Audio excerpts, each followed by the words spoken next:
This video is about the 4-block strategy, my secret weapon to beat IELTS Speaking Part 2, plus some sample answer to demonstrate. Feel free to download the PDF file in the description box.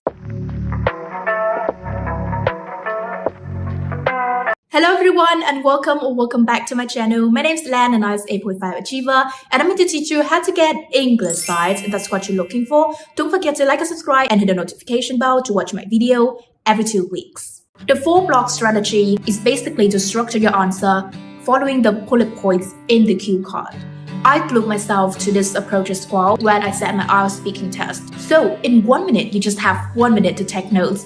Quickly have a big picture of what you're asked. Next, write down anything in your mind for each bullet point. The way I make notes is dividing the paper given by the examiner into 4 blocks like this and then drop whatever I want to say inside, like ideas, grammar, particular phrases, idioms. After all, if you still have time, think how you can paraphrase the question so that you won't repeat it word by word. The pros of this approach are that it's straightforward and really helpful to deliver a logical and structured speech, which means you can prevent speaking in riddles. The cons are probably that it may appear rigid for some people because you got to answer according to the bullet points and thus make them end up unnatural in their speech. So, how to avoid the cons? Use connectives. They link every of your idea together and make the whole thing really smooth. We have at the end of the day, therefore, consequently the results. We have additionally, that being said, moving on to on that note for transitioning. We have however, but, yet, that said, on the contrary for opposite ideas. You might have heard it's not required to follow the bullet points. True, you don't have to. But bullet points are there for good reasons. If you notice, even if you give a splendid free flow speech, you may also cover things in the bullet points already. Who did that? Where and when it was? Details about the question. Why not take advantage of the bullet points, which the examiner is leaning towards as well, because they can easily track your speech. Shall we try together this approach right now? Let's make notes and answer this question with me.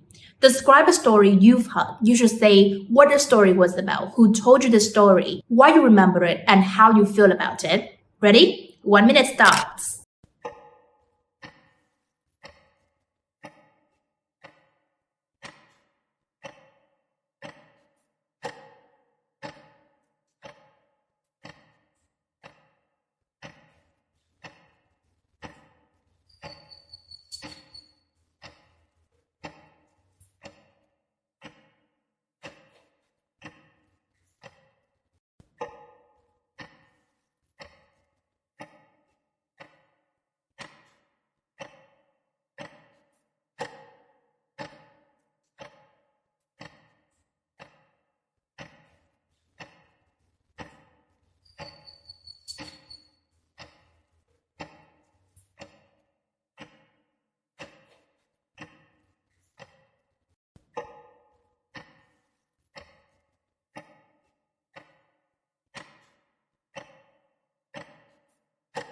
I'm gonna walk you through an unforgettable story my buddy told me a couple of days ago.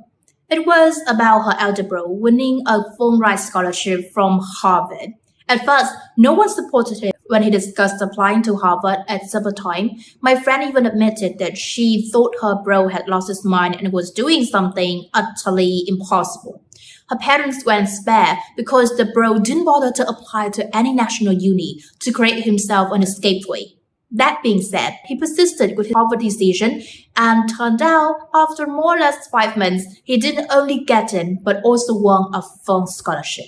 About my pal, we've known each other for donkey's years. I know her like the back of my hand and so does she. She's always there with me in times of trouble and lifts my spirits. I love Layla and her family a lot. On that note, the fact that her bro got in Harvard for free has imprinted on my mind deeply because he's the first person I know and meet and hang out in the flesh that got in that prestigious uni. You can't imagine how thrown I was when I first heard about that, and I'm still thrown and in awe as well. Without his determination, he would have forfeited Harvard already. When you walk someone through something, you explain to someone something, you talk about something to someone. It's an excellent alternative to talk about. It's perfectly fine to say, I'll talk about blah, blah, blah. It's just that everyone uses it, so use something different. Here you can see I paraphrase the question. Instead of saying a story I've heard, I say an unforgettable story my buddy told me a couple of days ago. I just add an adjective to describe more clearly my story, what kind of story it was, who told me that, and when it was. A Fulbright or Fulbright scholarship is a financial award from a uni covering all college fees. When you lose your mind, you start behaving very silly, go spare, become angry. Persist with something means to be determined with something. Donkey's ears for a long time. It's so fun to use this idiom. When you know somebody like the back of your hand, you know that person very well, like a best friend. Lift somebody's spirits, make somebody happy. And again, I paraphrase the reason why I remember the story by saying this story has imprinted on my mind deeply. When something imprints deeply on your mind, it means you remember that very clearly.